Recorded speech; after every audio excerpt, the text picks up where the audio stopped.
Hi, everybody. It's Joey Remenyi from seekingbalance.com.au. I'm the founder of the Rocksteady community and the author of the Rocksteady book.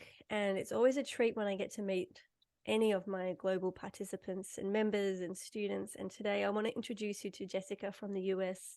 Jessica, welcome. Thank you for your time. Hello, thanks for having me. Such a pleasure. It's early morning here for me, so I've still got wet hair and waking up. But I really appreciate the connection. And I've had a little chat with Jessica before we clicked record. And Jessica has a story like many of you listening. She had a few months of sinus troubles, and that led to some tinnitus. And all the usual goose chase of medical investigations, medical clearance, the many tests. And this was all happening in the COVID era of isolation and aloneness. Um, Jessica told me she was actually pretty familiar with online study, but it was different when it was like the thing we were forced to do because doors were now Yeah. closing on our communities. So I'd love to hear, Jessica, what did the Rocksteady community and the Rocksteady program offer you? What did it mean for you as you fought your demons and arrived to where you are now on this call?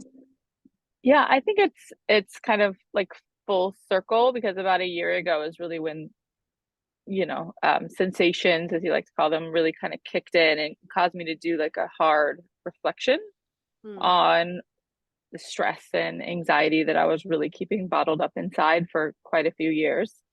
Um, but I think just sort of searching like many others, I found you on YouTube, kind of went down, there's not too many resources, but I was like, oh wow, this is really cool because, it's just another way of viewing things.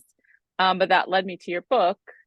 And, I really found that the book for me was sort of like a door opening. It sort of reaffirmed and kind of built my confidence up enough to know that I should explore a little bit more about your program. It was like the 7 days, I think. So I kind of looked into that, and um, like you said, I'm really familiar with the virtual environment. That's how I taught for many years, taught students and taught teachers, and Mm. um, also did completed a master's degree online. So that self-paced thing was something I was really comfortable with. Um, but I think in general, it just gave me a light, something to hold on to that kind of, I've heard you say quite a bit, like give you your power back because you feel very, very powerless as you're um, talking to, even like therapists. And this is all brand new to them, tinnitus. What is tinnitus? And you hear a lot of the horror stories and just sort of like this bubbling up of stuff that kind of came out of COVID too, with that. So I think it just really gave me a light to hold on to. And the community is something that I was used to. And it was just, I loved your rules. They were hard because, you really want to get on there and talk about, oh, this is my symptom or this is this. But it's so much more beneficial that you don't because really that subconscious voice and what you fill it with, what you read, what you talk to is actually really, really important. So every time I read something on the Facebook post or listen to the calls, it's just it kind of fills up my glass a little bit more to the full part. Yeah, and So for those of you who may not be familiar with the rules, yeah, Um, we have group agreements both in our public Facebook group, which anyone's welcome to join. We focus on how we're healing with neuroplasticity. And of course, we're going to go through lots of challenges. That's expected given that we're all human beings. But we don't just get up there and post about our challenges and sort of do a traumatic dump on the group. We wait until we've actually used our Rocksteady toolkit, moved through the challenge, and then we post and say, hey, I met this challenge. This is how I met it. These are the neural pathways I'm building. And I actually feel really proud of myself now. So all of the posts are coming from that hindsight perspective. And then in our peer group calls every month we meet and we have live calls, Q&As, and those replays are available for Rocksteady members to use as an incredible balm of community peer support. And I'm always hearing how the people say, oh my gosh, that was a question I could have asked. Like it's so relevant when we listen to other people open up and share their troubles and concerns. And we have a similar agreement, or if you'd like to call them rules, in that when people come on those calls, we don't just talk about our symptoms, and we don't blame, or we don't go into that victim space. We drop right into the body. Often people will close their eyes if they're comfortable with that, and they'll really identify and locate what they're feeling in their body and directly speak to their body. So it's very powerful role modeling and examples of how we can really shift the dialogue within ourselves. Do you want to speak a little bit to how you use the program and how you potentially changed your relationship to yourself and your body through that process, Jessica? Yeah, I mean, I think like with a lot of people that have these sounds and sensations, you live shoulders up, you're in your Yeah. head, kind of obsessing and needing to have answers to everything and panic attacks and all, the whole Mm. nine yards. Yeah. But really what I did was I just sort of looked like the body scan was actually very, very difficult for me. Mm-hmm.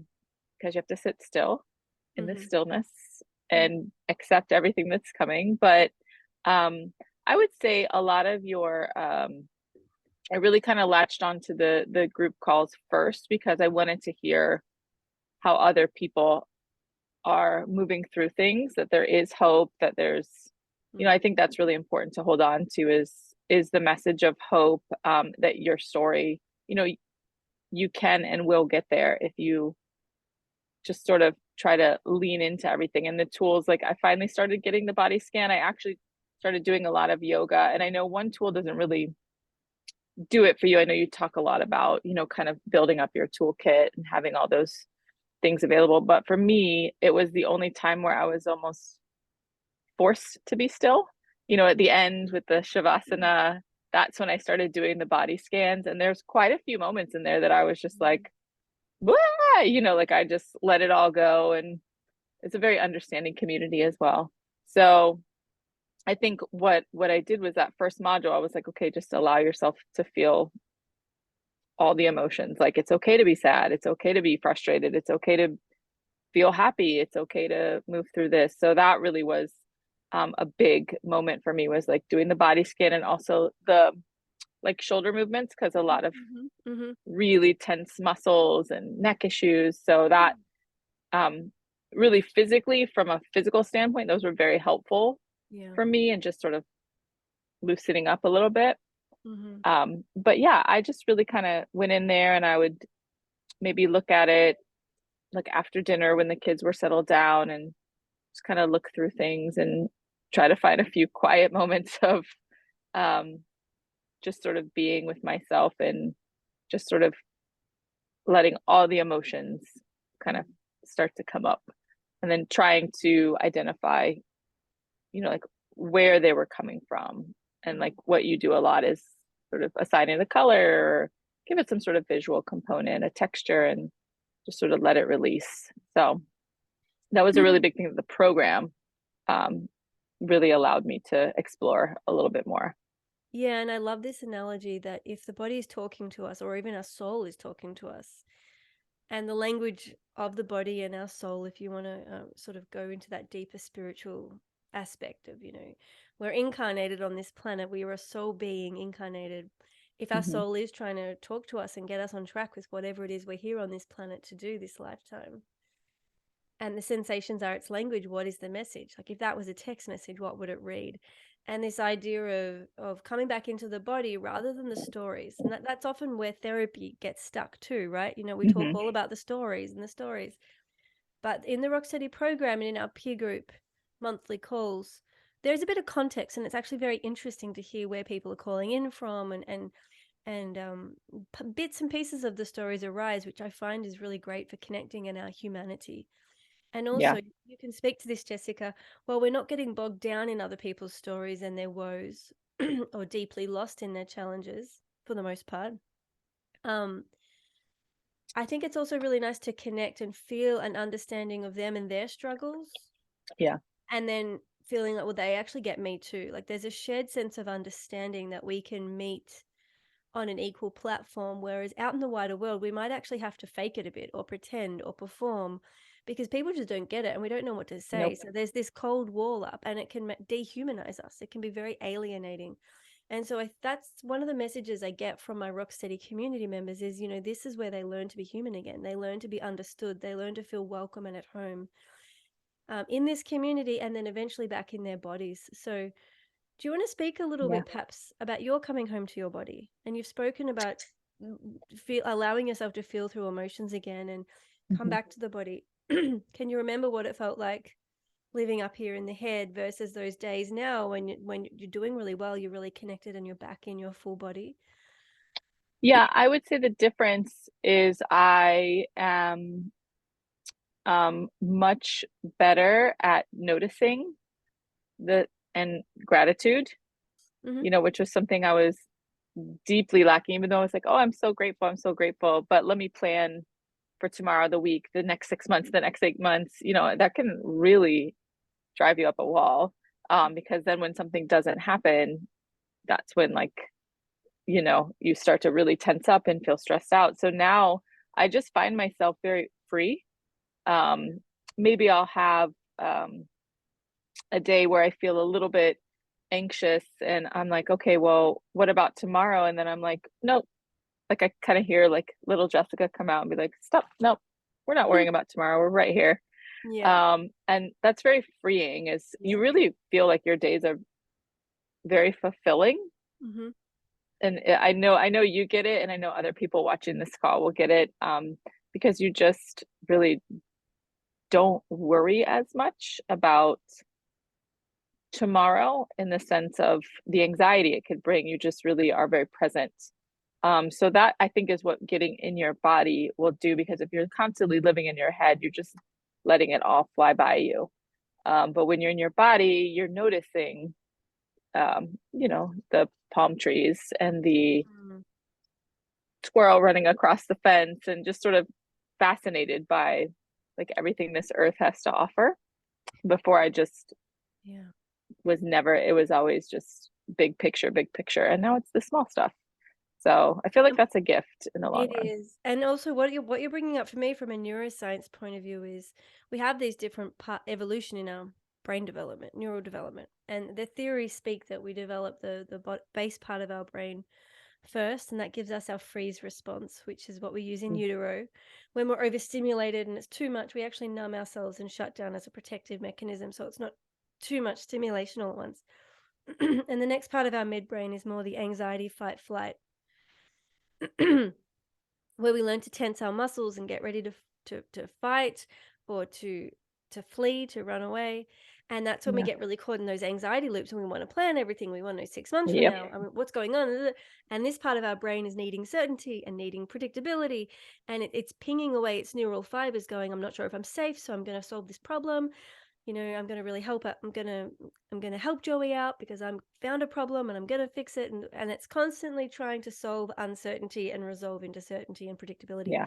The front of our brain is what you're talking about here, with awe, with appreciation, with beauty, with um, higher levels of complexity, of understanding and accepting the paradox of being human, that we're not all a simple linear thing. We could be both feeling connected to joy and relief and deeply sad at the one time. Yeah. We could be connected to injustices and climate crises and weird and difficult, challenging sensations in our body, as well as deeply loving our children, our partner, and Hmm. connected to the Rocksteady community. And all of this is happening in the complexity of our humanness, and this front brain is analyzing it. Yeah.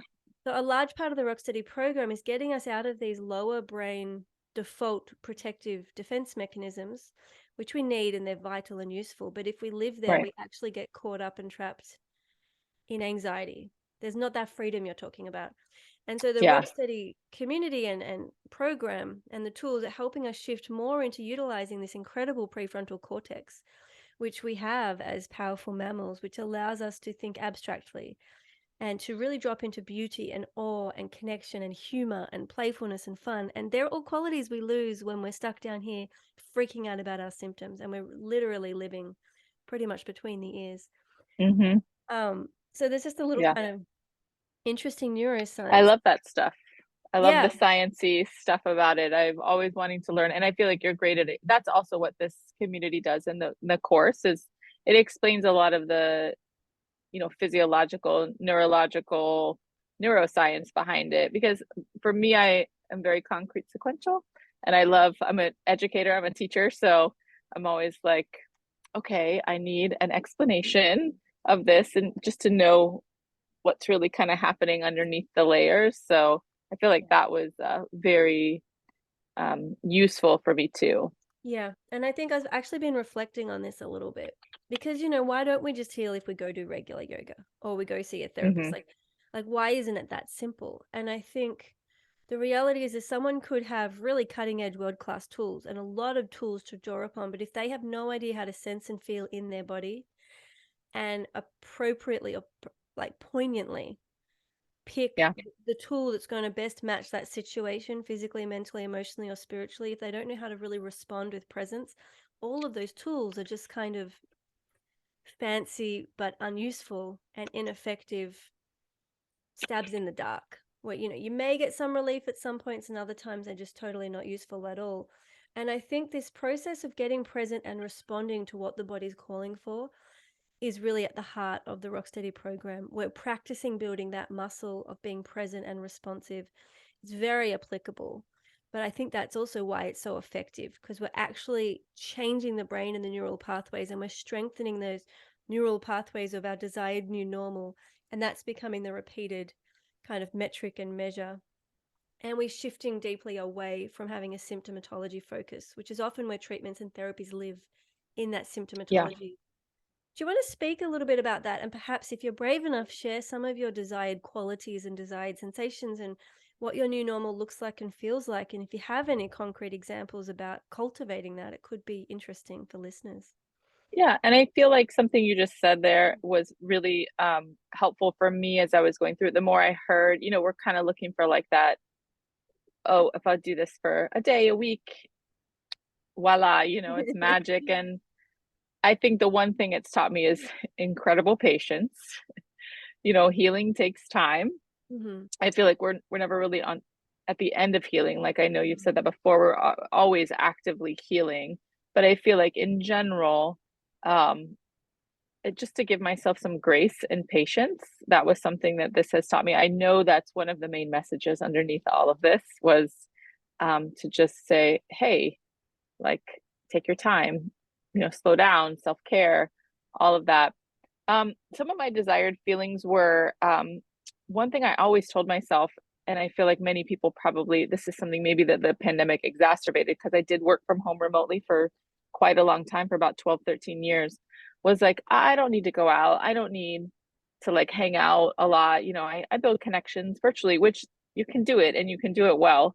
But Mm. um, I just completely like became a hermit, and I was like, oh, it's okay, it's okay, it's okay. And one thing that I've really sort of realized about myself is that I do seek that human connection Hmm. more than I gave myself credit for.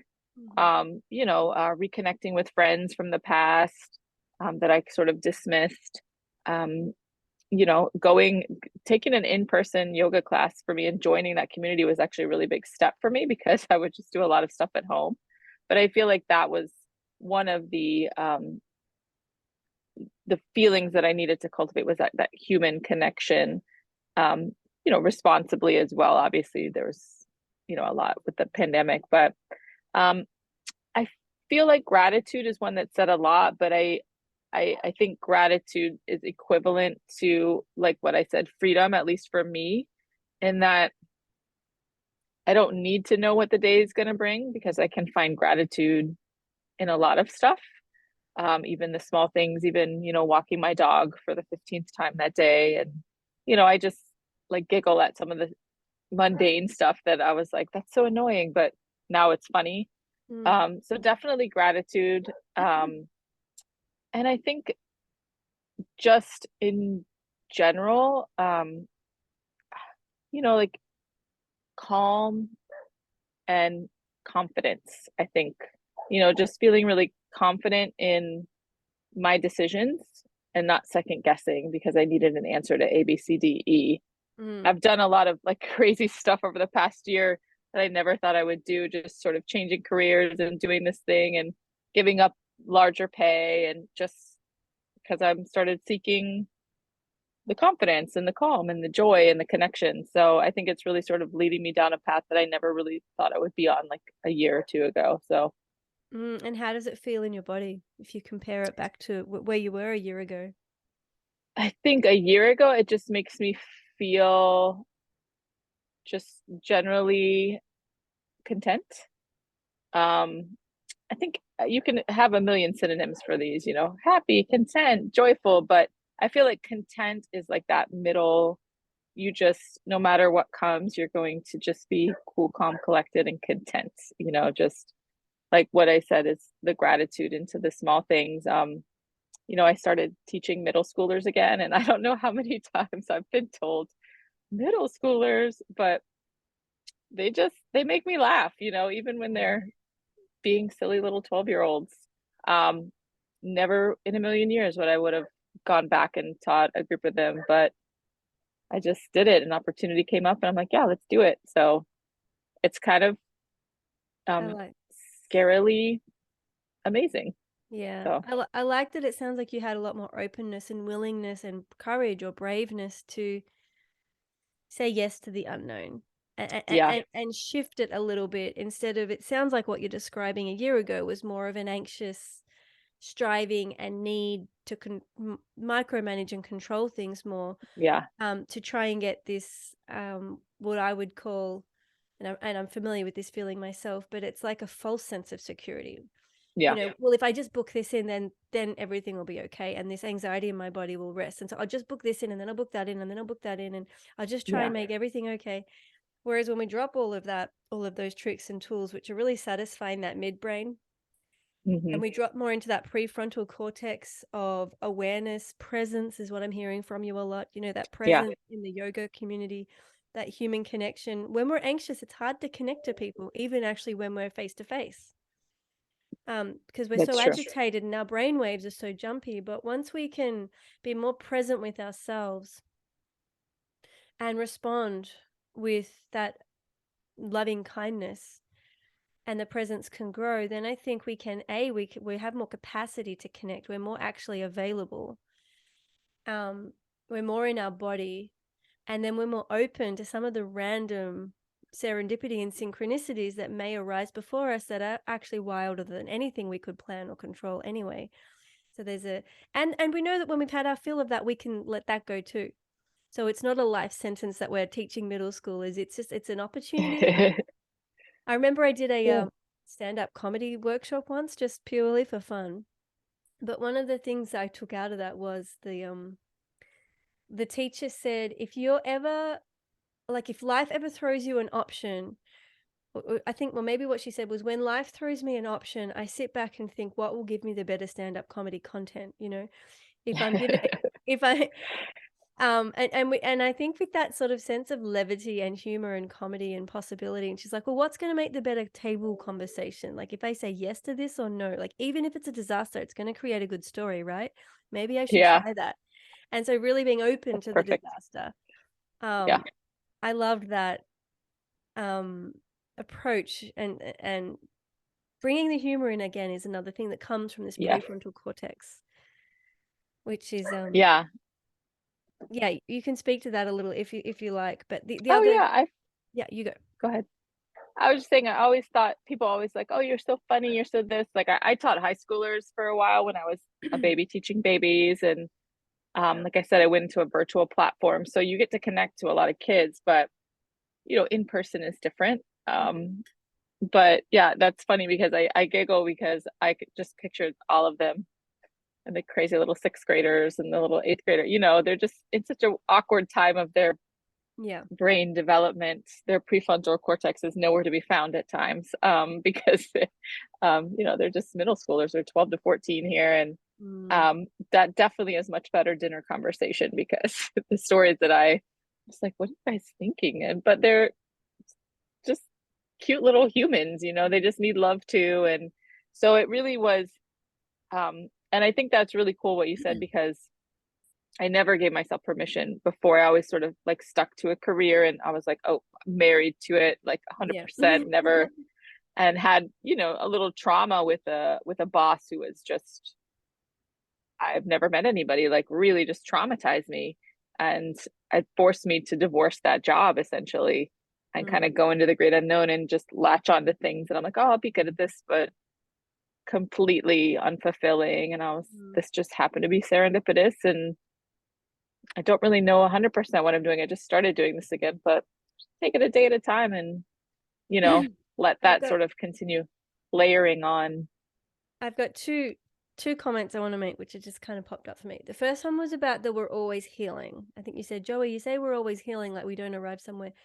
That's one way of putting it, but how I think I probably possibly said it and how it sits better is actually we're all already healed, but we don't realize it yet. We judge ourselves and Yeah. tell ourselves we should be just like that person on the front of the magazine, or just like that celebrity, and just like that, super artificial, brushed Yeah. over, a fake. So we're all aiming for this false, disappointed, never going to get their version of success. And once we realize, well, actually, I'm a human being with a big heart and a lot of diversity. And as I am right now, even with my sensations and with my awkwardness and with my anxiety between my ears and with my various defense mechanisms and with my trauma, I'm healed. I'm actually healed as I am. I'm this big, rugged, neurally diverse being, just as Yeah. every flower out there is actually beautifully imperfect. And that is the flower's essence. It doesn't need to be picture perfect like the patriarchy is telling us we should be, right? There's all these labels and all these expectations.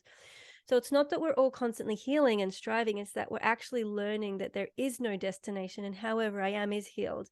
And I'm learning Yeah. to more deeply soften into my reality as it is and accept it with agency. I'm not Yeah. passive in this process. I'm actively showing up and choosing how I meet myself in every moment. And that is the healed version of me. When I'm not healed, in quotation marks, I'm stuck in victim and I'm fighting reality and I'm resisting it and I don't want it. Yeah. So, coming back to our little middle schoolers, is you're quite right. Actually, the prefrontal cortex is developing all the way through, I think, until young adulthood. Yeah. And the prefrontal cortex is what we use to regulate emotions, because a lot of the emotions get caught in these defense and protective mechanisms: fight, flight, freeze, fawn, which means we're running away, we're fighting and resisting, we're freezing and numbing ourselves, dissociating and shutting down, or we're people pleasing and we're actually dissociating from what I feel and I'll do what my teacher needs me to do to make her better. So we people Yeah. please our friends, we people please our parents. And what happens with those defense mechanisms when they're overly used is we fall into trauma patterns, which means we arrive at being adults. We don't know how to honor our emotions, how to regulate ourselves, and we become very vulnerable to the world around us. We're constantly seeking external approval, Yep. and external successes, rather than coming home to our body and ourselves and being able to meet difficult human experience. So teachers are often a very, very important part of helping adolescents learn to regulate. And we do that not by Yeah. what we say, actually. It's by how we own our own bodies. It's about how we stand. It's about how we offer eye contact. It's about how we pause. And it's also about how we actually role model to the kids, oh, feeling a little bit awkward. I can almost feel it between my shoulder blades. I feel my body going, ooh, that conversation's a Yeah. bit, mm. And we teach them how to be in their body, give it words, and be okay and safe feeling their emotions. So it's a really um rich time of life. And when teachers are able to be present in their own body and connected to their own body and authentic, so not faking calm, Yeah. because kids know when you're feeling angry but pretending to be calm. They pick up that incongruence. Even babies pick it up. So when Hmm. we're authentic as role models and teachers, we teach kids it's okay for them to be authentic too, and they can own their body and they can own their feelings. And then it creates a really safe emotional environment for that prefrontal cortex development. Um, Yeah. and No, I love that explanation. I'm going to use it. We're yeah, on Christmas break right now, but we'll be back yeah. this No, week. as part of the Rocksteady community, I'm not sure if you participated in some of the last few monthly live calls or heard the Hmm. replays, but we've been talking about co-regulation and mirror neurons. And as Rook City members, we're deeply studying this for ourselves. And as we become better at regulating our own emotions and connecting into our own body, we actually become the co-regulator in the room. So everybody else around us could be lost in Christmas drama. or anxieties, or whatever's going on in their world. And we become that calm, steady, connected, authentic, co-regulatory force, which is great for the community, don't get me wrong, but it also means we're back in control because we're no longer swimming in everybody else's drama and piggybacking off of their prefrontal cortex. And we're Yeah. not relying on other people to regulate us, which means if we are stuck in a family situation of drama or an adolescent situation of drama, and look at the world, sex, drugs, rock and Oh, roll, God. Yeah. politics, economics, there is drama and catastrophe and fear mongering everywhere. If we're relying on other people to regulate us, chances are we'll get dysregulated, which means our brain does not fire optimally and we can no longer stick with our rock steady desired new normal sensations. So learning to regulate our own brain and be the co-regulatory force, which means we're back in control of our body, we actually have a really connecting, calming, authentic impact on the world around us. So it's kind of, there's so many hidden gifts, I think, in this process of, Oh, yeah, for sure. yeah. Um, I'm curious if there's anything, did you dive into the pep talks, the bonus audios? Is any module in particular that sticks out to you that you want to maybe just give one or two examples of salient moments for yourself? Yeah, I feel like the pep talks, the neuroscience one was, the rules that I can't remember the exact percentage. I think it was 60/40 or Yeah. Oh, the 40 some, 60. yeah, Yeah. 40/60, 60/40. The just little reminders on those days that I felt like I was making no progress, even though logically I know it's sort of like I call them like little train tracks. Like the tracks are being laid, Mm, in my brain with that consistent. I just can't always, see the progress or feel the progress. But I mm, know it's happening. And that's a lot of that bonus audio was really helpful. The compassionate hands, just sort of, mm, I adapted that into my yoga practice after hearing that, play it again and again when, choose where you want your hands to go. And I'm like, "Boop, always right here, mm, and just sort of like repeating to myself. Um, so those pep talks were, I think, really deeply, deeply important because they are exactly what you say they are. They're pep talks for when you maybe have hit a little bit of mm, a valley and you're trying to hit that peak. So those were good. I know the tapping was one of the things that was really difficult for me to get into. Um, I like believe in it, and it was just so. I know you did a tapping demo. I think it was in module 2, I believe. mhm. So that was really helpful as well because those are like little things that I started incorporating, like little tapping activities that, like, like a butterfly hug that I start to just Great. sort of just calm myself down and kind of Mm, drop back into like the safety. So a lot of those things were things that I did. The vision board. I kind of created a mini one and I start journaling here and there. Um, but yeah, I'm not the best yet at remembering to do those things consistently, but I have to give myself grace, like you always say, and just, mhm.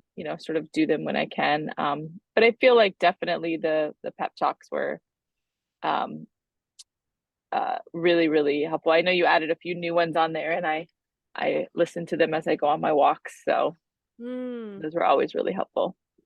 Yeah, and I feel like that's really what the book's missing is like we can read it and we can get ourselves a few exercises to try and we can read the book 2 or 3 times. I've had people say, I've read your book 10 times.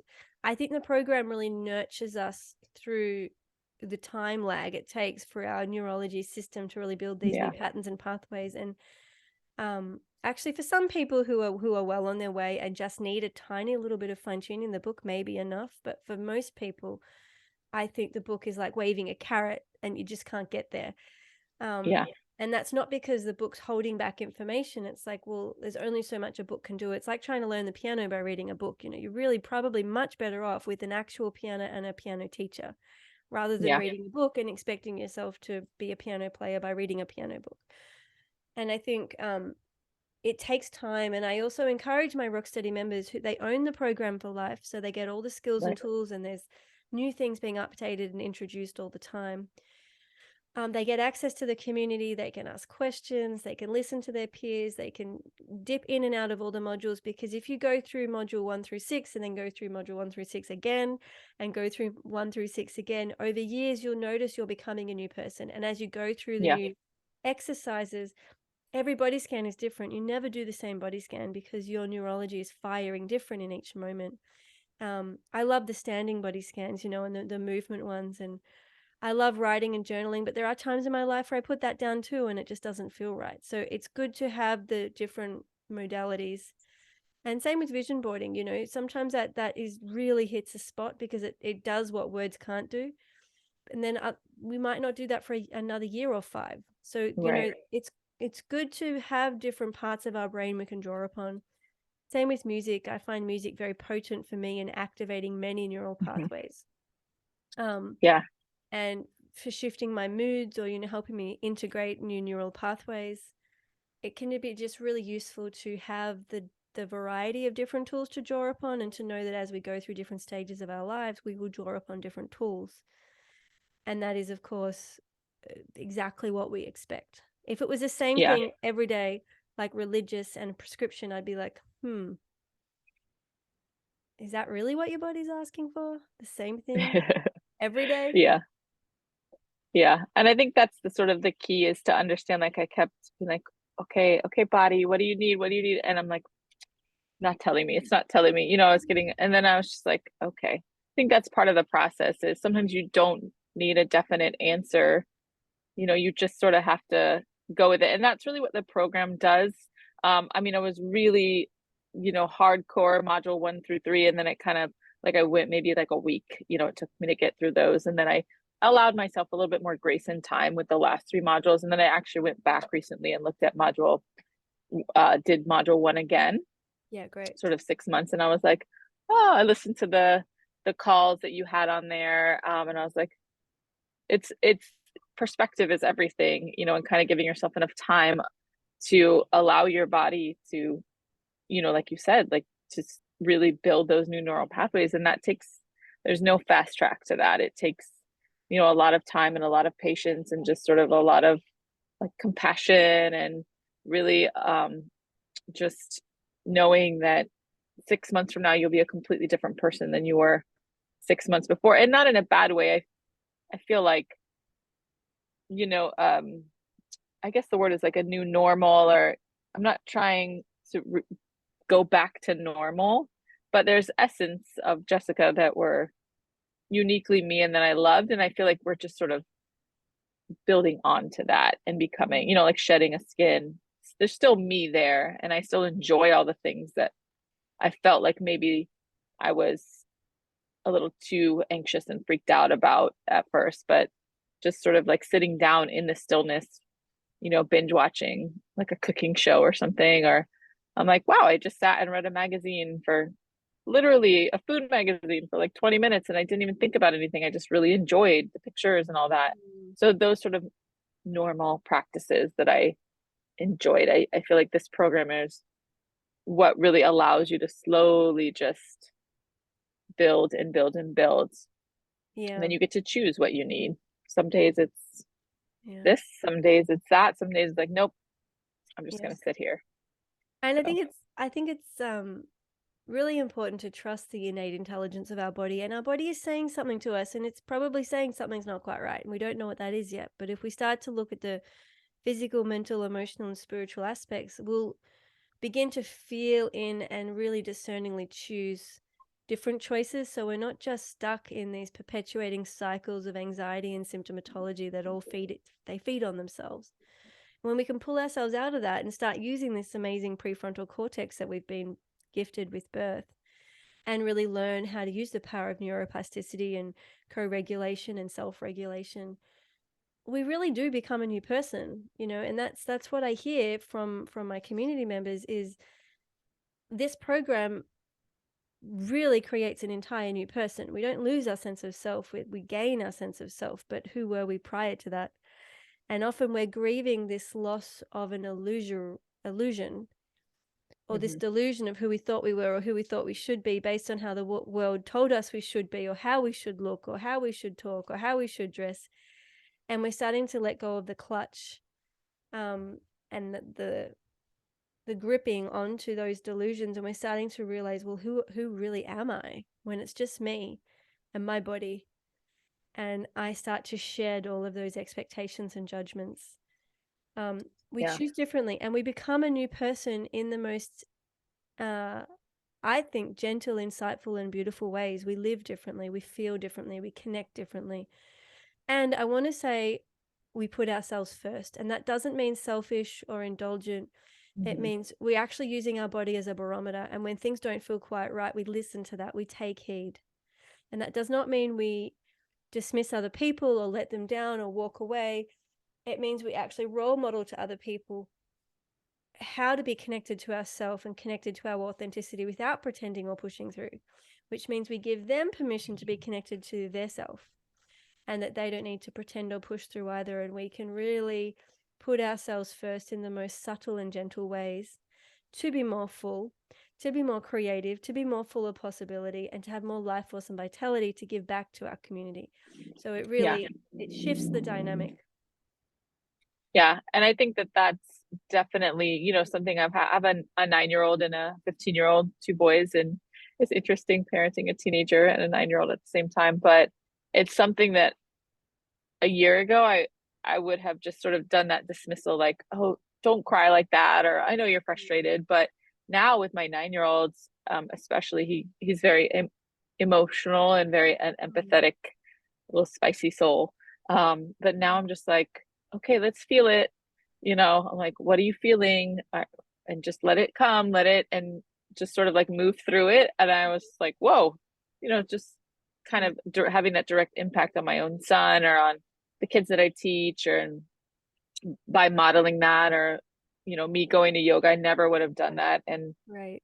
now I'm able to like bring him to some classes too, and Yeah. he's all zenned out. So I know that this process has taught me to Mhm. just say, hey guys, you know I'm going to yoga today because this is what I need, or I'm going to go on a walk, or I'm going to go have lunch with my friend. Um Great, and great just role. to, yeah, no, and they don't really mind. Like, they were a little like, wait, what's happening? But now they're like, oh, cool.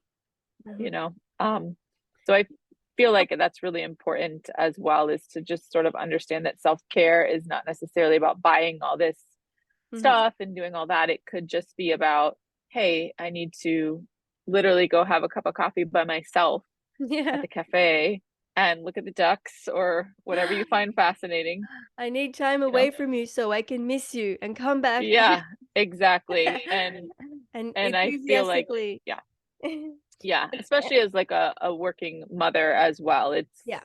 very difficult to do. But if giving yourself that permission, even 10 minutes, is like hitting the refresh on your browser, and it's just True. okay.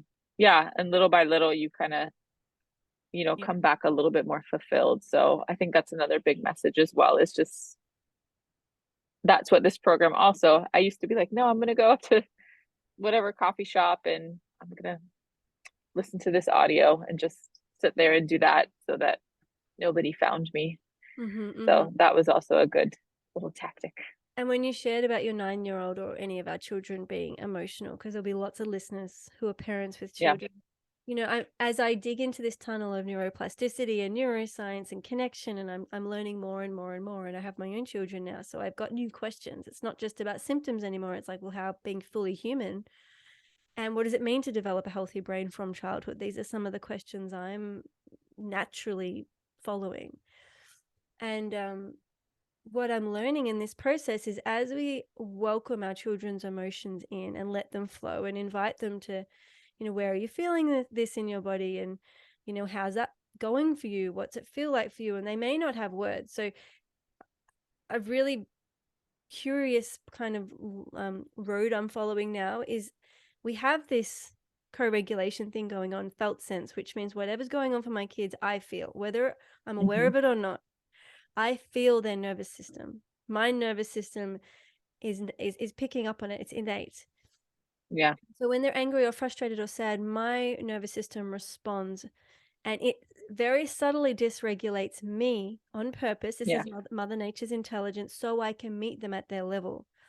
So then what I might do is I'll say, yeah, I'm feeling it too. I'm feeling heavy in my shoulders. I'm feeling my heartbeat's changed its rhythm. I'm feeling my fingers and toes are squinching in. I'm feeling like I kind of want to move my fists and I want to stomp my feet. Do you want to join me? And so then I'm teaching them through my body. I'm going, well, this is what I'm sensing and feeling. And it's kind of curious because I'm mirroring them, but it's authentic to my body. I'm not making it up. I'm not just simply copying them. And I'm doing a healthy dysregulation where I'm actually connected in my body and curious. I'm moving through it. I'm talking through sort of what I'm feeling.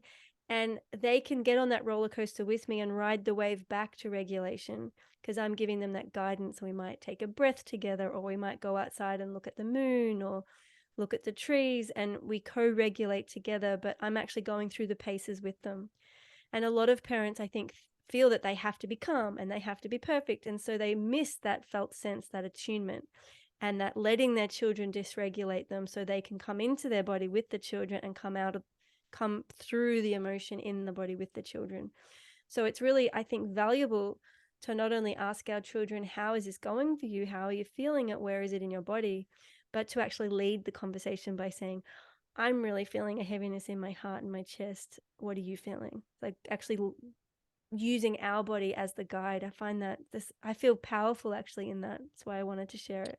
Yeah, no, that's really amazing. I think that that's good. And yeah, I did that with my niece as well, who was maybe 5 or 6, and she just my mother-in-law unfortunately passed away a few months ago, and you could just sort of feel like everybody was on 10, nobody sort of knew how to deal with their emotions. So it just came out in a lot of anger for her. And I was like, okay, got on her level and just sort of talked to her about it and had her like hug herself. And I was like, yeah, I feel really, my chest feels heavy, and, I feel a little sad, and I feel like, my body, my shoulders kind of hurt because I know I've been scrunched up. And it was like a really pivotal moment because she was just like, oh, you get me, Yeah, and we just sort of exactly. taught each other. And, Exactly. And that you know, and that's presence, that's vulnerability, yeah, that's authentic connection, because we're not faking it and we're not pretending to be the calm adult who has it all together, which gives them a yeah, false illusion of what an adult really is, because no one really has it together. But when we drop no, in and go, I actually feel like I might vomit. Like I feel like I can't eat. I feel so emotional. I just feel like I need time to cry. That might be how a yeah, kid's feeling and why they're not eating. They're just so emotionally dysregulated. And when we can yeah, meet them at that level and say that's okay, then they feel yeah, really, and coming back to the Rocksteady program, as we go through bit by bit, learning to get out of the head, out of those old defense protective mechanisms of living essentially in a dysregulated pattern, as we learn to come back into our body, regulate ourselves, co-regulate, understand the neuroscience, build new habits and patterns, as we connect back into ourselves and our truth authentically, I think it's then a natural flow on that we're able to be more authentic with others. But I do want to say, yeah, I think it's with our oldest relationships, oldest friend, in-laws, family members, we can easily slip back into old patterns because we do oh what they yeah, expect of us. So it's easier to do this actually with new people or cousins or nephews or people who we don't know as well. We can be the new version of ourselves because we're sort of starting from a cleaner slate. So cut yourself some slack if you're with partners or children or in-laws and you just snap into old dramatic patterns. It's yeah, just it's the two-way dynamic. And as we learn to stay connected in our body, we become that co-regulatory force. We shift the drama, we shift the pattern, and that's when we really stand on our own 2 feet and in our power. yeah, yeah. I've definitely felt, especially in the last probably 6 weeks, like my power bar charging, just sort of understanding that, I think that's what this program does essentially, is really understanding that you do have the power. Mm, Some days it comes easier than others. That's life, right? I mean, things happen, but you do have the power literally to like rewire your brain and yeah, come out, and like just a more authentic, sort of holistic person. And it's, still a work in progress for me because it's no magical thing. You're still kind of cracking a lot of things that happen in your childhood, and, yeah, understanding, why am I reacting like this? Why is this a trigger for me? Why, and just like, okay, let me pause for a second. let me just stand on my own 2 feet, maybe do a quick body scan, or maybe, this is, I know I need this or that. Mm-hmm. So I feel like that's really, really powerful. Is it's really helped me sort of not only become a better version of Jessica, I'm 44 years old. I never really would have said that. Less judgmental, like, looking at my little lines on my face and being like, oh my gosh. And I was like, you know what? No, I'm laughing a lot, or it's all good, Jessica. You look good. You're strong, you're this, you're that. So honestly, a year ago, I would have been like, oh my gosh. Um, Yeah. so I feel like it's like, once again, sort of set me free, and also kind of let me become a better mother. Mm. Because I just don't panic as much, like what you said, like when my 15-year-old is like, I'm not hungry, I'm not eating. Like a year ago, I'd be like, well, why aren't you eating? What's going on? Are you doing this? And I was like adding to it. So now I'm just like, okay, cool. Is there anything you want to talk to me about? I'm just going to be over here. I'll leave you alone for a few minutes, sort of letting him have his thing, and then kind of circling back to it, just kind of, relaxing a little bit. So I feel like hopefully he would say the same thing, but Yeah, you and know, that's also possibly as we learn to trust our own body, we yes, trust that, well, if he's not hungry, of course he doesn't want to eat. His body's not seeking the calories right now, and that's okay. right. Because when he's hungry, my gosh, he will eat, right? And Oh, for sure. and the body knows, and I see my role as a parent to be always offering nutritious and wholesome food consistently, so that there's lots of opportunities for that little body to be taking in nourishment. And if he eats, he eats. If he doesn't, he doesn't. Yeah, Who am I to yeah, micromanage? that's a big lesson. Yeah. Yeah, and also for myself too, just being like, oh, I'm hungry. Let me, I actually am hungry. Let me eat. Let me find something nourishing. Let me, and also the indulgence as well, especially around the holidays. Like before, I feel like, especially we're so shamed because of all those images we see. And I'm like, you know what?